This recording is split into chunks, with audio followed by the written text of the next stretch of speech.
Shalom keluarga damai dan sobat Samas, kita jumpa kembali dalam Sapaan Damai Sejahtera, edisi Sabtu 16 Oktober 2021, dengan tema Percakapan yang Mengoreksi. Mari kita memohon pimpinan Roh Kudus untuk merenungkan firman Tuhan. Allah yang penuh kasih, kami sungguh bersyukur karena Allah senantiasa memaparkan kebenaran bagi kami.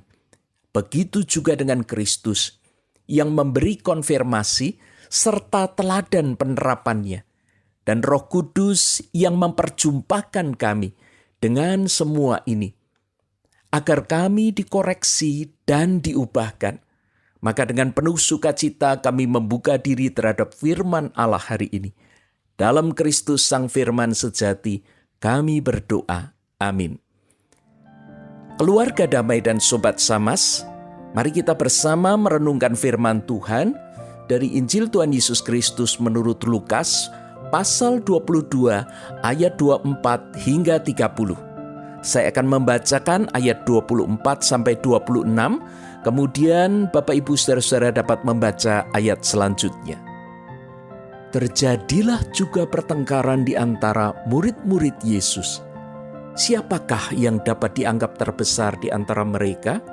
Yesus berkata kepada mereka, "Raja-raja bangsa-bangsa memerintah rakyat mereka, dan orang-orang yang menjalankan kuasa atas mereka disebut pelindung-pelindung. Tetapi kamu tidaklah demikian, melainkan yang terbesar di antara kamu hendaklah menjadi sebagai yang paling muda, dan pemimpin sebagai pelayan." Keluarga damai, semua orang harus bertumbuh dan bertambah dewasa. Jika tidak, dia akan terjebak dalam satu tahapan tangga hierarki kebutuhan yang kaku.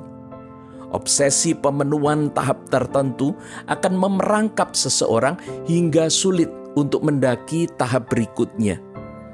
Orang-orang yang hidup dalam perasaan dijajah Romawi pada zaman Perjanjian Baru akan terus terjebak dalam kemarahan dan upaya perlawanan, sehingga hidupnya dilingkupi inferioritas dan terus mengisi mimpinya akan kehadiran Mesias dengan kekuatan politik dan kekuasaannya. Sehingga kehadiran Yesus sebagai Mesias dengan kasih yang tanpa kekerasan sulit diterima, karena menunjukkan sebuah kelemahan dan mengecewakan. Tidak terkecuali dengan para murid Yesus. Itulah sebabnya mereka masih memimpikan gurunya menjadi pembebas yang punya pasukan. Lebih dari itu, mereka juga terobsesi menjadi yang terbesar dalam kerajaan surga.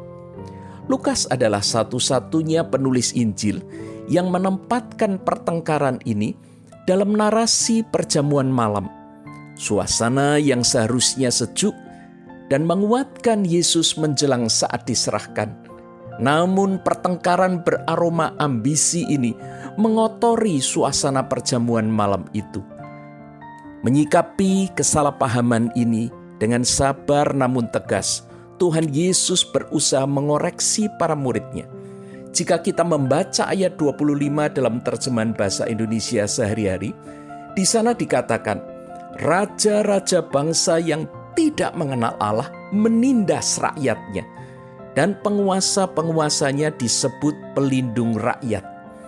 Kata pelindung rakyat ini diterjemahkan dari bahasa Yunani euergetas.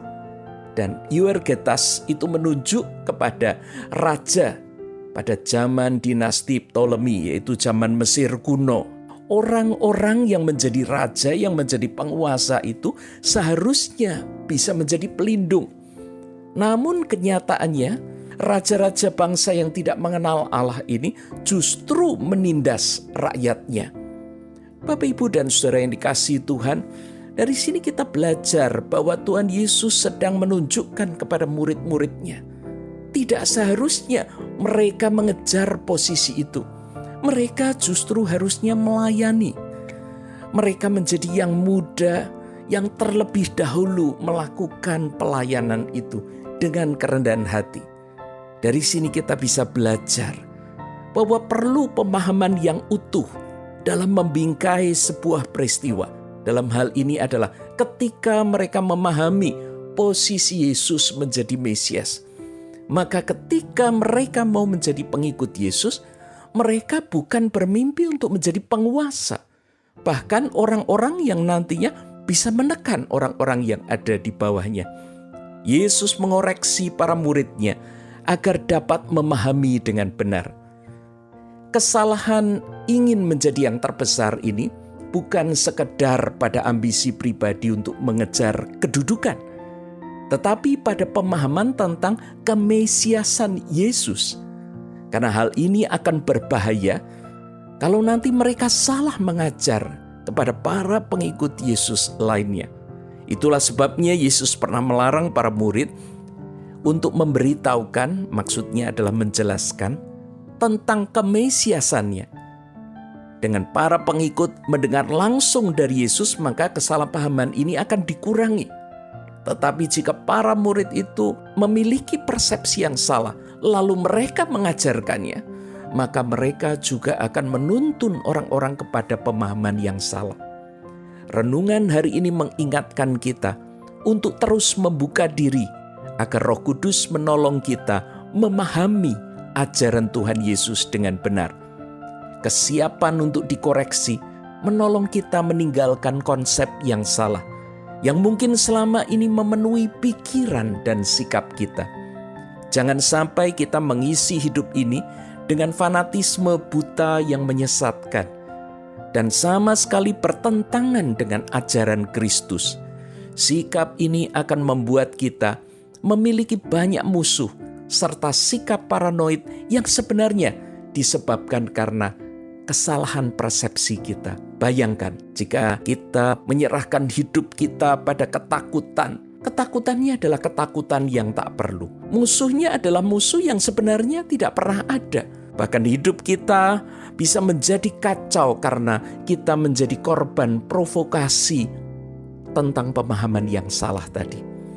Mari gantikan hidup ini dengan hal yang ringan dan nyaman karena Kristus mengkoreksi kita dengan ajaran yang benar.